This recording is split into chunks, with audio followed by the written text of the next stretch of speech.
దైవ గ్రంథంలో నుండి కొన్ని విషయాలు మనం నేర్చుకుందాం. మత్తయి సువార్త 1వ అధ్యాయం 21వ వచనం. ఈ వచ్చిన భాగాన్ని మనము ఈ దినాల్లో చాలాసార్లు చదివాం. మరలా లోతైన సత్యాలు మనం ఈ వాక్య భాగంలో నుండి నేర్చుకోబోతూ ఉన్నాం. కన్యక ఎవరు అనే విషయాన్ని నేర్చుకున్నారు. ఎందుకు యేసుక్రీస్తు ప్రభువారు వచ్చాడో నేర్చుకున్నారు. అయితే ఇక్కడ ఒక ప్రత్యేకమైనటువంటి పేరు యేసుక్రీస్తు ప్రభువారికి పెట్టబడడం, ఆ పేరు ఎందుకు పెట్టారు, ఆ పేరులో ఉన్న అర్థం ఏంటి, ఆ పేరును మనం ఎలా అర్థం చేసుకోవాలి అనే విషయాన్ని ఈ దినాన మనం నేర్చుకోబోతూ ఉన్నాం. చాలాసార్లు చాలామందికి చాలా రకాలైన పేర్లు పెడతారు. వారి పేర్లు కొన్నిసార్లు స్వీటీ అని పెడతారు, కానీ వాళ్ళ దగ్గర ఆ స్వీట్నెస్ ఉండదు. పరిశుద్ధం అని పెడతారు, కానీ వారి దగ్గర పరిశుద్ధత ఉండదు. కొన్నిసార్లు సంతోషం అని పేరు పెడతారు, కానీ వారి దగ్గర సంతోషం ఉండదు. రాజు అని పేరు పెడతారు, కానీ వారు రాజులాగా బ్రతకలేరు. ఇలాగ పేరుకు తగిన జీవితాన్ని అందరూ జీవించలేరు. దైవ గ్రంథంలో కొందరి పేర్లను దేవుడు మార్చాడు. అబ్రామును అబ్రహాము అన్నాడు, శారాని శారాయి అన్నాడు. తర్వాత ఇంకా మనం గమనించినప్పుడు యాకోబును ఇజ్రాయేలు అన్నాడు.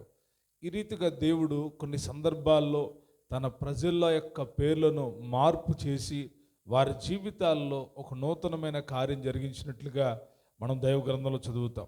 క్రొత్త నిబంధనలో కూడా మనం చదివినప్పుడు పౌలు గారి పేరు ముందు సౌలు అనే పేరు నుండి పౌలు గారు వచ్చాడు. ఈ రీతిగా ఒక్కొక్కరి పేర్లు ఒక్కొక్కరి జీవితంలో వారి అనుభవాలను బట్టి వారికున్న ఆధిక్యతను బట్టి ఇవ్వబడలేదు, కానీ దేవుడే కొందరిని ప్రత్యేకించి వారికి పేర్లు పెట్టి వారిని హెచ్చించడం జరిగింది. దేవుడే వారికి ఆ పేరును కలుగజేసినటువంటి వాడు. ఇక్కడ మనం చదువుతున్నటువంటి వాక్య భాగంలో ఓ శ్రేష్టమైనటువంటి పేరు మనం చదువుతాం.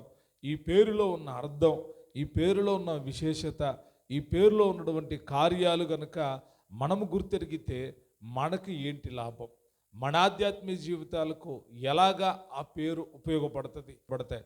అసలు పేరులో ఉన్న విశేషత ఏంటి, పేరులో ఉన్నటువంటి ప్రత్యేకత ఏంటి అని మనము దైవ గ్రంథములో ఆలోచిస్తే దేవుడు పేరులను చాలా ప్రత్యేకించి ఉంచాడు. నక్షత్రాలకు దేవుడు ఏం పెట్టాడంట, పేర్లు పెట్టాడు. ఆయన ప్రజలైన వారి కొందరికి పేర్లను పెట్టాడు. అబ్రహాము గారికి ముందు పేరు ఏంటంటే అబ్రాము. ఇసాకు తన కుమారుడైనటువంటి యాకోబు ఏసేవులకు పేర్లు పెట్టాడు. అయితే యాకోబు అంటే మోసగాడు అని అర్థం అంట. దేవుడు అన్నాడు, నువ్వు ఇక మీదట యాకోబు కాదు, నువ్వు ఇశ్రాయేలువి అన్నాడు. ఆ పేరు ఎప్పుడు మార్చాడంటే తండ్రి ఇంట్లో ఉన్నప్పుడు దేవుడు మార్చలేదు, ప్రయాణంలో ఒంటరిగా ఉన్నప్పుడు దర్శనం కలిగినప్పుడు ఆ పేరు మార్చలేదు దేవుడు. మరి ఎప్పుడు ఆ పేరును మార్చాడంటే ఒక రాత్రి ఎబ్బుకోరేవు దగ్గర యాకోబు దేవునితో పోరాడడం మొదలుపెట్టాడు. దేవుని దగ్గర కన్నీరు కారుస్తూ ఉన్నాడు. తన యొక్క జీవితపు గమ్యమేంటో గుర్తు తెలియని పరిస్థితుల్లో, అంటే తన పరిస్థితి ఎలాగుందంటే ముందుకి వెళ్ళలేని పరిస్థితి, వెనక్కి వెళ్ళలేని పరిస్థితి. అటువంటి సమయంలో దేవుని యొక్క సహాయం కొరకు, దేవుని యొక్క ఆశీర్వాదం కొరకు, దేవుని యొక్క మాట కొరకు యాకోబు గారు ఎంతగానో ప్రార్థిస్తా కన్నీరు కారుస్తా దేవునితో పోరాడడం మొదలుపెట్టాడు. నీవు మనుషులతోనూ దేవునితోనూ పోరాడి గెలిచితివి కనుక ఇక మీదట నీవు యాకోబు అనబడవు, నీ పేరు ఇశ్రాయేలు అని పెడుతున్నానన్నాడు. దేవుడే స్వహాగా మానవుడితో మాట్లాడి పెట్టిన ఆ పేరు ఇజ్రాయేలు కుటుంబీకులకు ప్రధానమైనటువంటి పేరుగా ఉంది. అందుకే దేవుడు మోషేతో మాట్లాడేటప్పుడు అన్నాడు, మోషే మోషే, నేను అబ్రహాము దేవుడను, ఇసాకు దేవుడను, యాకోబు దేవుడునై ఉన్నాను అంటున్నాడు. పేరుకు తగిన జీవితాన్ని అందరూ జీవించడం అసాధ్యం. పేరుకు తగినట్టుగా కొందరు బ్రతకలేరు. అయితే ఈ వాక్య భాగంలో ఓ శ్రేష్టమైన పేరు రాయబడి ఉంది. చదువుతారా ఒకసారి? మత్తయి సువార్త 1వ అధ్యాయం 21వ వచనం, 22వ వచనం, 23వ వచనం. ఆమె యొక్క కుమారుని కనును తన ప్రజలను వారి పాపముల నుండి ఆయన రక్షించును గనుక ఆయనకు యేసు అని పేరు పెట్టుదువన్నో. ఇదిగో కన్యక గర్భవతి అయి కుమారుని కన్ను, ఆయనకు ఇమ్మానుయేలను పేరు పెట్టుదురు అని ప్రభు తన ప్రవక్తల ద్వారా పలికిన మాట నెరవేరునట్లు ఇదంతయు జరిగెను. ఇమ్మానుయేలును పేరునకు భాషాంతరము దేవుడు మనకు తోడని అర్థము. చాలు. ఈ మాటలు దేవుని యొక్క దూత యేసుక్రీస్తు ప్రభువారు శారీరక తండ్రి అయినటువంటి యేసేపునకు తెలియజేయబడుతున్న సంగతి. యేసుక్రీస్తు ప్రభువారు ఇంకా జన్మించలేదు. జన్మించక మునుపు యేసేపును బలపరచడానికై, యేసేపును ధైర్యపరచడానికై దేవుని యొక్క దూత స్వప్నమందు యేసేపునకు ప్రత్యక్షమై, ఎప్పుడో యేసుక్రీస్తు ప్రభువారు పుట్టడానికి ముందుగా సుమారుగా 700 సంవత్సరాల క్రితం, ఎన్ని సంవత్సరాల క్రితం? 700 సంవత్సరాల క్రితం ప్రవచించినటువంటి ప్రవచనాన్ని ఇక్కడ మరలా యేసేపునకు గుర్తు చేయడంలో చాలా విశేషత కనబడతా ఉంది. 700 సంవత్సరాల క్రితం ఏ ప్రవక్త ఈ ప్రవచనాన్ని ప్రవచించాడో మీకు తెలుసా? ఇచ్చారు అంటే యెషయా ప్రవక్త ప్రవచించాడు. చదువుతారు ఒకసారి. యెషయా గ్రంథం 7వ అధ్యాయం 14వ వచనం. కాబట్టి ప్రభువు తానే ఒక సూచన మీకు చూపును, ఆలకించుడి. కన్యక గర్భవతి కుమార్ని కని అతనికి ఇమ్మానుయేలు పేరు పెట్టును. చాలు. మనము ఈ వాక్య భాగములో సందేశం గమనించినప్పుడు కన్యక గర్భవతి అయి, కన్యక ఏమయ్యి? గర్భవతి. కన్యక గర్భవతి ఎలా అవుతుందనే విషయాన్ని మనం ఆల్రెడీ నేర్చుకున్నాం. అయితే ఇక్కడ ఈరోజు మనం నేర్చుకునే విషయం, కన్యక గర్భవతి కుమార్ని కని ఆయనకి ఏ పేరు పెడుతుందంట? ఇమ్మానుయేలు అనే పేరు పెట్టును. ఇమ్మానుయేలు అనే పేరుకు దేవుడు మనకు తోడు, లేక దేవుడు మనతో ఉంటాడు, దేవుడు మనతో ఉన్నాడు అనేటువంటి అర్థాన్ని ఇస్తూ ఉంది. ఎవరికి ఈ పేరు పెట్టబడుతుంది? ఎవరి గురించి ఈ ప్రవచనం చెప్పబడింది? ఆహాజు కాలంలో ప్రజలు బాధల్లో, కష్టాల్లో, చాలా దుఃఖములో ఉన్నప్పుడు దేవుడు ఈ యొక్క సూచన వాళ్ళకు చూపుతూ ఉన్నాడు. కన్యక గర్భవతి కుమార్ని కనును, ఆయనకు ఏం పేరు పెడుతుందంట? ఆ కన్యక ఇమ్మానుయేలు అనే పేరు పడుతుంది. ఎందుకు ఇమ్మానుయేలు అనే పేరు ప్రస్తావించబడింది? ఇమ్మానుయేలు అనే పేరుకు దేవుడు తోడై ఉంటాడు అని అర్థం. దేవుడు తోడై ఉంటాడు అనే అర్థాన్నిచ్చే ఆ పేరు ఎందుకు యేసుక్రీస్తు ప్రభువారికి పెట్టబడింది? మనం మత్తయి సువార్తలో చదివినప్పుడు మొట్టమొదట మనం చదివినటువంటి మాట, ఇదిగో కన్యక గర్భవతి కుమార్ని కానీ ఆయనకు యేసు అనే పేరు పెట్టును అని రాయబడి ఉంటుంది. అయితే ఆ పేరుకి మరి యేసు అనే పేరు మనకు కనబడట్లేదు. అక్కడ యేసు ప్రభువారు అనే పేరు ఇక్కడ యెషయా గ్రంథంలో లేదు. కానీ యెషయా ప్రవచించిన రీతిగా ఇమ్మానుయేలు అనే పేరు పెట్టబడుతుంది. ఎవరికి పేరు పెట్టబడింది అంటే మన ప్రభువును రక్షకుడైన యేసుక్రీస్తు ప్రభువారికి ఈ పేరు పెట్టబడింది. యేసయ్యకున్న మరి యొక్క పేరుంటో తెలుసా? ఇమ్మానుయేలు. అందరూ చెప్పండి, ఏం పేరు? ఏం పేరు ఆయనకి పెట్టబడిన పేరు? ఇమ్మానుయేలు. చాలామంది పిల్లలకి ఇమ్మానుయేలు అనే పేరు పెట్టుకుంటారు. చాలామంది కూడా ఇమ్మానుయేలు అనే పేరుని పెట్టుకుంటారు. ఇమ్మానుయేలు అనే పేరు ఒక శారీరక సంబంధమైన వ్యక్తికి పెట్టబడిన పేరు కాదు. సాక్షాత్తు దేవునికే పెట్టబడిన పేరు ఇమ్మానుయేలు. దేవుడే సహాగా ఈ లోకానికి దిగి వచ్చిన సమయంలో ఆ యేసుక్రీస్తు ప్రభువారికి పెట్టబడిన పేరు ఇమ్మానుయేలు. చాలామంది యేసుక్రీస్తు అని అంటూ ఉంటారు. కొందరికి తెలుసు ఇమ్మానుయేలు దేవుడు మాకు తోడై ఉన్నాడని. చాలా పాటలు కూడా ఉన్నాయి. ఇమ్మానుయేలు దేవుడు, ఇమ్మానుయేలు రాజు, ఇమ్మానుయేలు అయినటువంటి దేవుడు మాకు తోడై ఉన్నాడు అని. ఇమ్మానుయేలు అంటేనే దేవుడు తోడు అని అర్థం.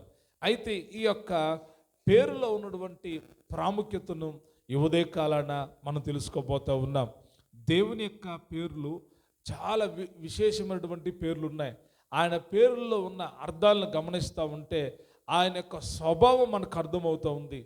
దేవునికున్న ప్రతి పేరుని మనం ధ్యానించడం మొదలు పెడితే ఆయనకున్న పేర్లు మన జీవితాలను ప్రభావితం చేస్తాయి.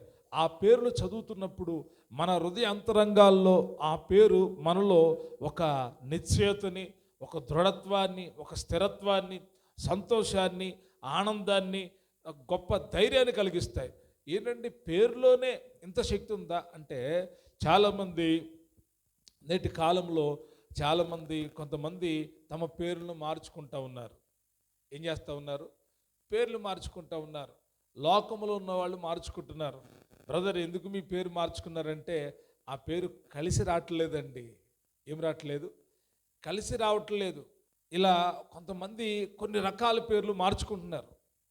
ఎందుకు అంటే కలిసి రావట్లేదని. మరి దేవుడి యొక్క పేరు మనకు కలిసి వస్తుందా? దేవుడి పేరుని మనం ఉచ్చరిస్తే మనకేం జరుగుతుంది? మన పేర్లు మనకు కలిసి రాకపోయినా ఇమ్మానుయేలునే దేవుడు మనకుంటే మనకు కలిసి వస్తుందా అంటే, నిశ్చయంగా చెప్తున్నాను, ఇమ్మానుయేలు అనే పేరును మనం స్మరణ చేస్తే మనకు ఆశీర్వాదము దీవెన కలుగుతుంది. దేవుని పేరు మనం తలుచుకోవడంలో, దేవుని పేరు స్మరించడంలో, దేవుని పేరుని తలపోసుకోవడంలో మనకి ఎంతో ఆనందం, సంతోషం, గొప్ప భాగ్యం మనకు కలుగుతుంది. ఎందుకంటే దేవుని పేరు అంత శ్రేష్టమైనవి. ఆది కాండం నుండి ప్రకటన గ్రంథం వరకు ఆయన ప్రత్యక్షతలు అనేకములై ఉన్నాయి. ఆయన పేర్లు రకరకాలుగా కనబడతాయి. పాత నిబంధన గ్రంథంలో మీరు చదివితే ఆయన పేరు ఏమని కనపడుతుందో తెలిసి, ఎక్కువగా సైన్యములకు అధిపతియగు యెహోవా. క్రొత్త నిబంధనలో మనం చదివితే యేసు క్రీస్తు ప్రభువు, యేసు క్రీస్తు ప్రభు. పాత నిబంధనలో కూడా ప్రభు అనేటువంటి పదం ఉపయోగించబడింది. క్రొత్త నిబంధనలో కూడా యేసు క్రీస్తు ప్రభు అని. పేతురు గారు అంటాడు కదా, ఇదిగో భూమి మీద ఉన్న ఏ నామములో కూడా మీకు రక్షణ కలగదు, యేసు నామములోనే మీకు రక్షణ కలుగుతుంది అన్నాడు. ఆ ప్రభు అయిన యేసుక్రీస్తు వారికి పెట్టబడిన పేరే మరొక అద్భుతమైనటువంటి పేరు ఇమ్మానుయేలు. ఇమ్మానుయేలు అనే పేరుకున్న ప్రత్యేకతలో 3 ప్రాముఖ్యమైన విషయాలు నేను మీకు తెలియజేస్తాను. మొట్టమొదటిగా ఇమ్మానుయేలు అంటే దేవుడు మనకు తోడు అని అర్థం. ఏమని అర్థం? దేవుడు మనకు తోడు అని అర్థం. చాలాసార్లు మనకు తోడుండేవాళ్ళు చాలామంది వస్తారు. నేను మీకు తోడుంటానని చెప్తారు. ఇదిగో మేము మీకు తోడుంటామని చెప్తారు. వాళ్ళు చిరకాలము కలకాలము మనకు తోడుగా ఉండరు. కొద్ది కాలం మనతో నడిచిన తర్వాత ఒకవేళ మన యొక్క అభివృద్ధి లేకపోతే, మనము కొంచెంగా వర్ధిల్లట్లేదు అని తెలిస్తే మనల్ని విడిచిపెట్టి వెళ్ళిపోతారు. మన బంధువులు కూడా ఎప్పుడు మనకు తోడుంటారో తెలుసా? మన రక్త సంబంధికులు కూడా మనకు ఎప్పుడు తోడుంటారో తెలుసా? ఎప్పుడుంటారు? ధనమున్నంత కాలం మనతో ఉంటారు. మన గుణాన్ని చూడరు. మన దగ్గర ధనము లేదు అని తెలిసిన తర్వాత సైలెంట్గా మన దగ్గర నుండి వాళ్ళు తప్పించుకోవడం మొదలు పెడతారు, పక్కకు వెళ్ళిపోవడం మొదలు పెడతారు. ధనమున్నంత కాలం మనతో ఉంటారు, పదవి ఉన్నంత కాలం మనతో ఉంటారు, మనకి గౌరవం ఉంది, మన పేరు చెప్తే పనులు జరుగుతున్నాయి, మన పేరు చెప్తే ఏదో లబ్ధి దొరుకుతుంది అన్నంత కాలం మనతో ఉంటారు. కానీ ఎప్పుడైతే మన ధనం పోయి, మన గౌరవం పోయి, మన పేరు ప్రతిష్టతలు పోతాయో ఆ సమయంలో ఎవ్వరు మనకు తోడుండరు. నేటి కాలంలో గమనిస్తే భార్యాభర్తల మధ్య సంబంధం కూడా ఆ రీతిగానే ఉంది. యవన కాలంలో ఉన్న భర్త కొంచెం వృద్ధాప్య దశకు వచ్చాడంటే ఆ భర్తను విడిచిపెట్టి ఆ భార్య వేరొక త్రోవకు వెళ్ళిపోతుంది. ఆ భర్త తోడును వదిలిపెట్టేస్తూ ఉంది. భార్య కొంచెం అందవిహీనమైతే ఆ భార్యను వదిలిపెట్టి ఆ భర్త వేరొకరితో తమ సంబంధాన్ని పెట్టుకుంటూ ఉన్నాడు. ఇలా చూస్తూ ఉంటే శాశ్వత కాలంగా తోడుండేటువంటి వాళ్ళు మనతో ఎవరు ఉండరు. కొద్ది కాలమే, ఎంతకాలము భార్య భర్తలు ఒకళ్ళ తోడుగా ఉన్నా వారిలో ఎవరో ఒకరు ముందుగా ప్రభు దగ్గరికి వెళ్ళాల్సిందే, చనిపోవాల్సిందే. అయితే దేవుడంట ఎప్పుడూ కూడా మనకు తోడుగా ఉంటాడు. చాలాసార్లు కొందరు మనల్ని వదిలిపెట్టరు, మనకెప్పుడు తోడుగానే ఉంటారు. ప్రతి విషయంలో నేనున్నాను, ఎందుకు ధైర్యంగా ఉండు అని చెప్తారు. మేమున్నాం, ఏం ప్రాబ్లం లేదు అని మేము తోడున్నామని ధైర్యం చెప్తారు. కొన్ని సందర్భాల్లో ఆ తోడు ఉండడానికి ఇష్టపడరు, ఆ తోడు ఉండరు కూడా. ఆ సందర్భాలు మనకు తెలుసు. అయితే ఇమ్మానుయేలు అనే పదంలో, ఇమ్మానుయేలు అనే పేరులో ఉన్న అర్థం ఏంటో తెలుసా? దేవుడు మనకు తోడు. అంటే దేవుడు మనకు తోడుగా ఉండడం. ఒక మనిషికి తోడుగా ఉండాలంటే సామాన్యమైన విషయం కాదు, సామాన్యమైన విషయం కాదు. అయితే మరి దేవుడు మనకు తోడంటే అది ఎంత గొప్ప విషయం చెప్పండి. ఎక్కడో పరలోకములో ఉన్నటువంటి ఆయన, ఎక్కడో కోటాను కోట్ల దూతల చేత పొగడబడుతున్నటువంటి ఆయన మన కొరకు ఈ భూలోకానికి దిగివచ్చి మన మధ్య నివసించాడు. చదువుతారా? యోహాను సువార్త 1వ అధ్యాయం 14వ వచనంలో ఓ చక్కటి వాక్య భాగం ఉంటుంది. ఒక్కసారి చదవండి. యోహాను రాసినటువంటి సువార్త 1వ అధ్యాయం 14వ వచనం. ఆ వాక్యము శరీరధారి అయి కృపాసత్య సంపూర్ణుడిగా మన మధ్య నివసించెను. ఎవరంటండి? దేవుడే. వాక్యము అంటే ఎవరో తెలుసా? వాక్యం అంటే ఎవరు? యేసుక్రీస్తు ప్రభువారే. యేసుక్రీస్తు ప్రభువారు ఎక్కడున్నాడు? ఆయన ఆదిలో ఉన్నాడు. ఎక్కడున్నాడు? ఆదిలో ఉన్నాడు ఆయన. ఆది యందు వాక్యము ఉండెను, వాక్యము దేవుడు ఉండెను, వాక్యము దేవుని యొద్ద ఉండెను, ఆ వాక్యము శరీరధారి అయి, ఎలాగంట? శరీరధారి అయి కృపా సత్య సంపూర్ణుడిగా మన మధ్య నివసించెను. ఎవరి మధ్యలో? ఇప్పుడు దేవుడు ఎంత సమీపంగా ఉన్నాడు తెలుసా? దేవుడి తోడు మనకి ఎంత సమీపంగా ఉందో తెలుసా? ఆయన దూరాన లేడు, ఆయన మనతో ఉన్నాడు. ఆయన దూరాన ఎక్కడో లేడు. ఎక్కడున్నాడు ఆయన? మనతో ఉన్నాడు ఆయన. మనం గ్రహించట్లేదు, మనం తెలుసుకోవట్లేదు. చాలా సందర్భాలు ఎలాగుంటాయి అంటే, దేవుడు మాకు తోడై ఉంటే ఎందుకండి శ్రమలు, దేవుడు మాకు తోడై ఉంటే ఎందుకండి కష్టాలు, దేవుడు మాకు తోడై ఉంటే ఎందుకండి బాధలు, దేవుడు మాకు తోడై ఉంటే ఎందుకు ఇలాగ జరుగుతుంది అంటారు. దేవుడు మనకు తోడై ఉన్నాడనే సంగతి మనం గుర్తెరిగితే బాధలన్నిటిని భరిస్తాము. ఎందుకంటే నా యేసుక్రీస్తు ప్రభువారు ఈ లోకానికి వచ్చి ఓ చక్కటి మార్గాన్ని ఏర్పాటు చేసి వెళ్ళాడు. ఆయన సంతోషాన్ని అనుభవించేలా ఈ లోకంలో ఉన్న ఆయన మన కొరకు శ్రమపడ్డాడు, మన కొరకు శోధనలను భరించాడు, మన కొరకు నిందలను భరించాడు, మన కొరకు అవమానాలను భరించాడు, మన కొరకు అన్యాయపు తీర్పును సహించాడు. ఎందుకో తెలుసా? ప్రజలకు తెలియంది ఆయనకు తెలుసు. ప్రజలు యేసు ప్రభువారిని సిలువ వేయండి, సిలువ వేయండి అని కేకలు వేస్తూ ఉంటే ఆ ప్రజలు చూసి ఆయన కోపగించుకోలా. నేను వీళ్ళకి ఇన్ని కార్యాలు చేస్తే వీళ్ళు ఎందుకు నన్ను సిలువ వేయమంటున్నారు అని ఆయన ఏ మాత్రం కలత చెందల. ఎందుకంటే ఇదంతయు జరగవలసి ఉన్నదనే సంగతి ప్రజల కంటే ముందుగా యేసయ్యకు తెలుసు. ఎందుకు అండి అంటే, ఆయన చనిపోవడం మూలాన ఆయన తోడు మనకు దొరికింది. ఆయన యొక్క రక్తం వలన నిరీక్షణ మనకు దొరికింది. ఆయన ఎంత సమీపంగా ఉండాలి అనుకున్నాడంటే ప్రజలకి, నేను నా ప్రజల మధ్యలోకి వెళ్ళాలి, నా ప్రజల మధ్యలోకి వెళ్ళి నా తండ్రి యొక్క ప్రేమను చూపించాలి, నా ప్రేమను చూపించాలి, నా తండ్రికి ఏవి ఇష్టమైనయో తెలియచేయాలి. నా ప్రజలు ఇష్టానుసారంగా బ్రతుకుతూ ఉన్నారు, వారందరినీ సన్మార్గంలో నడిపించాలని యేసుక్రీస్తు ప్రభువారు మనకు తోడుగా ఉండడానికి వచ్చిన ఇమ్మానుయేలైన దేవుడై ఉన్నాడు. దేవుడు ఎంత దగ్గరగా వచ్చాడో తెలుసా? ఎక్కడ పరలోకం, ఎక్కడ భూలోకం. 7 ఆకాశాలు దాటి వెళ్ళాలి ఆయన ఉండే స్థలానికి వెళ్ళాలంటే. ఆ 7 ఆకాశాలను దాటి శరీరధారిగా, ఎలాగా? శరీరధారిగా అంటే మనవలే. అందుకే కన్యక గర్భవతి అయి కుమారుణ్ణి కనును. ఎలాగా? శరీరాన్ని ధరించుకొని మన మధ్య నివసించాడు ఆయన. కృపా సత్య సంపూర్ణుడిగా ఆయన మన మధ్య నివసించాడు. ఎంత విశేషమైన సంఘటన, ఎంత అద్భుతమైనటువంటి విషయమో. దేవుడు మానవుడితో నివసించడానికి మానవుడు ఏ పాటివాడు? మనం ఎవ్వరము కూడా పరిశుద్ధులము కాదు. దేవుడు ఒక్కడే పరిశుద్ధుడు. యేసుక్రీస్తు ప్రభువారు పరిశుద్ధుడై ఉన్నాడు. ఆయన ప్రత్యక్షత ఈరోజు ఇమ్మానుయేలు, ఆయన మనకు తోడై ఉండేటువంటి వాడు. ఏమై ఉండేటువంటి వాడు? ఇమ్మానుయేలు అనే పేరులో ఉన్న చాలా ఆధ్యాత్మికమైనటువంటి అర్థం ఏంటంటే దేవుడు మనకు తోడు. రెండవదిగా ఈ ఇమ్మానుయేలు అన్నటువంటి పేరులో ఉన్న అర్థములో మరొక లోతైన ఆధ్యాత్మిక అర్థం ఏంటంటే ఈయన రక్షణను అనుగ్రహించేవాడు. ఏమనుగ్రహించేవాడు? చెప్పాలి, ఏమనుగ్రహించేవాడు? రక్షణ కావాలి అంటే యేసు నామములోనే రక్షణ. మరి ఏ నామములో రక్షణ లేదు. యేసు నామములోనే విడుదల, యేసు నామములోనే ఆశీర్వాదం, యేసు నామములోనే దీవెన, యేసు నామములోనే పరలోకం ఉంది.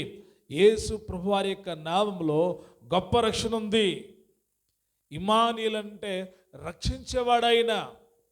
ఎక్కడి నుండి ఆయన రక్షిస్తాడు? ఎవరిని రక్షిస్తాడు? ఎందుకు రక్షించాలి అనుకుంటున్నాడు ఆయన అంటే, ప్రజలందరికీ తెలియని విషయం ఏంటంటే, మీరందరూ మనమందరం ఆయన సారూప్యం కలిగిన వాళ్ళం, ఆయన ద్వారానే ఈ లోకంలో జనించినటువంటి వాళ్ళమై ఉన్నాం. అయితే సాతానుడు ఆయన పోలికలో ఉన్న ఆయన బిడ్డలను వాడు తన వైపు ఆకర్షించుకొని తన ప్రజలందరినీ పాపములో బంధించి ఉంచితే, ఏ ప్రజల్ని? ఏసే ప్రజలందరినీ పాపములో బంధించి ఉంచితే ఆ పాపములో నుండి విడుదల రక్షణ కలిగించడానికి పరము నుండి దిగి వచ్చిన ఇమ్మానుయేలు దేవుడు రక్షించేటువంటి వాడి ఉన్నాడు. రక్షణ లేకుండా మనము పరలోక రాజ్యానికి చేరలేం. రక్షణ సువార్త వినకుండా ఒక వ్యక్తి రక్షణ పొందలేడు.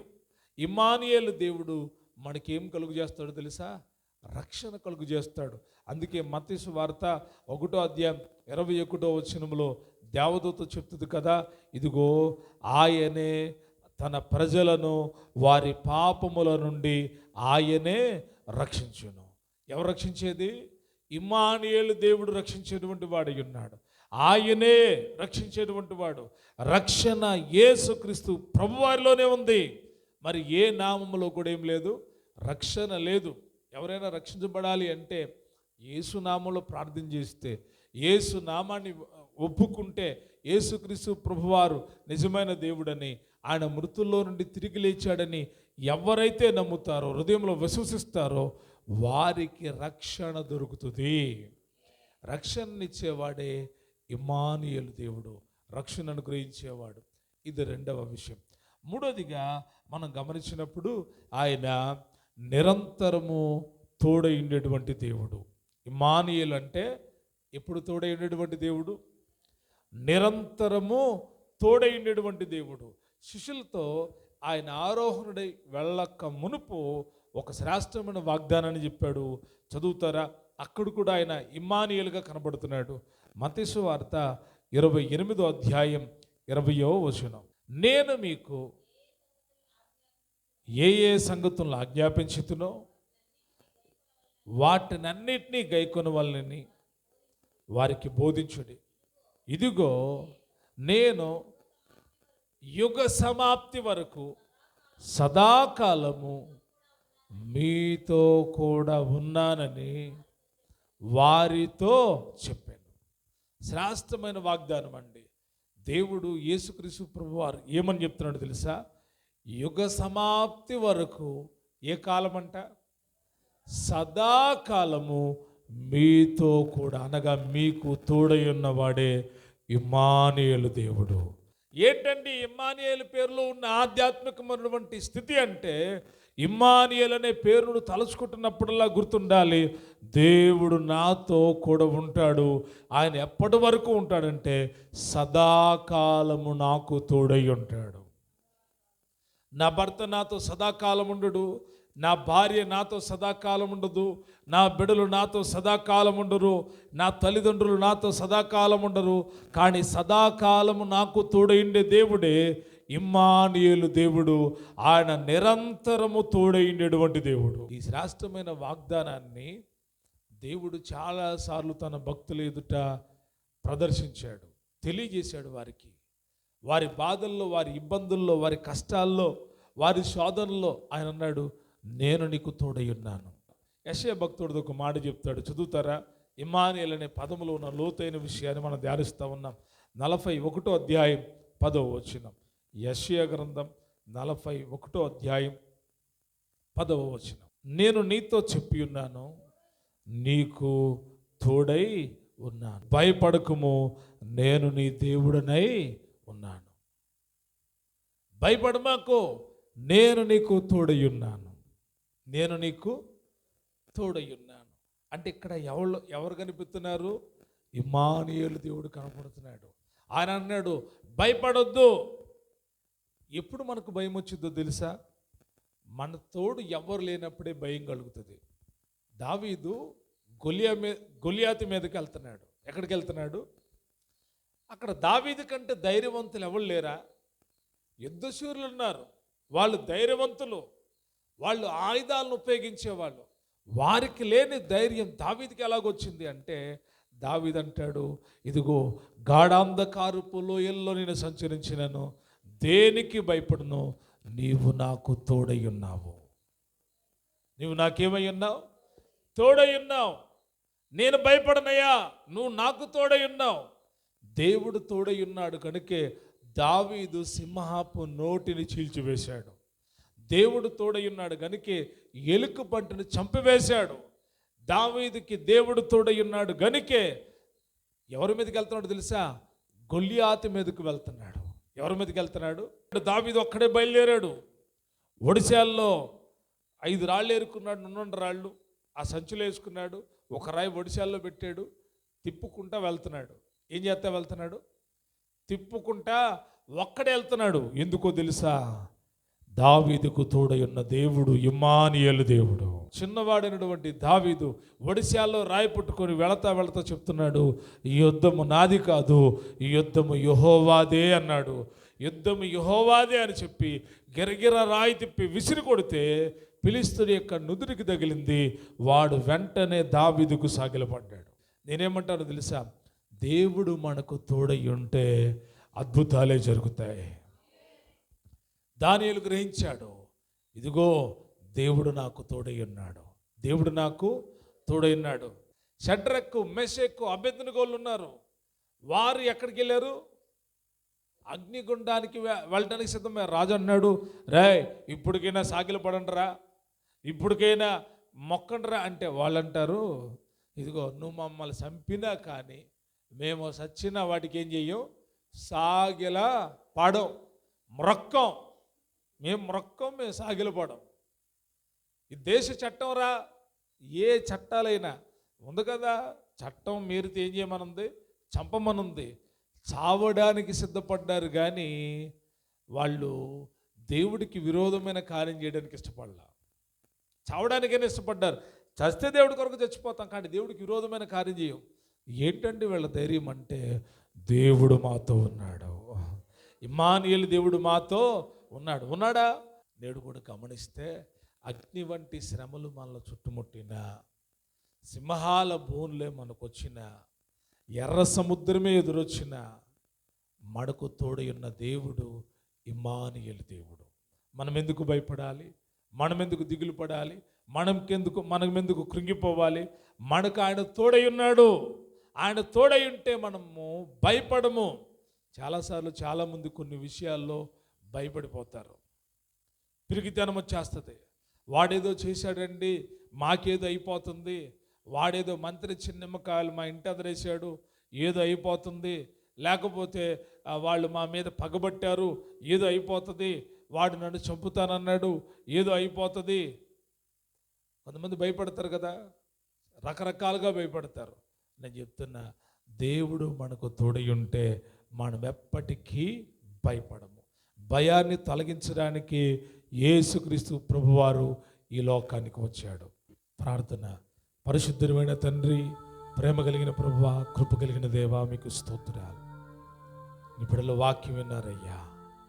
ఇమ్మానుయేలు దేవుడవు నీవు మా కొరకు పరము నుండి భూమికి శరీరధారిగా దిగి వచ్చావు. మాకు నీ రక్షణను గ్రహించావు, విడుదలనిచ్చావు, నిత్య జీవాన్నిచ్చావు.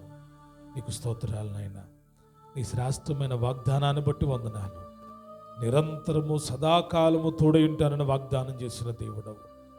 ఇంకే ఎందరూ నీ బిడ్డలు కష్టాల్లో ఉన్నారు, వ్యాధుల్లో ఉన్నారు, బాధల్లో ఉన్నారు, ఇబ్బందుల్లో ఉన్నారు, నీ పిల్లలయ్యి నీ కొరకు యథార్థంగా జీవిస్తూ ఇంకా అనేకమైన శ్రమలు అనుభవిస్తున్నారు. వారందరికీ మీరు తోడయ్యుండి నడిపించుదురుగాక.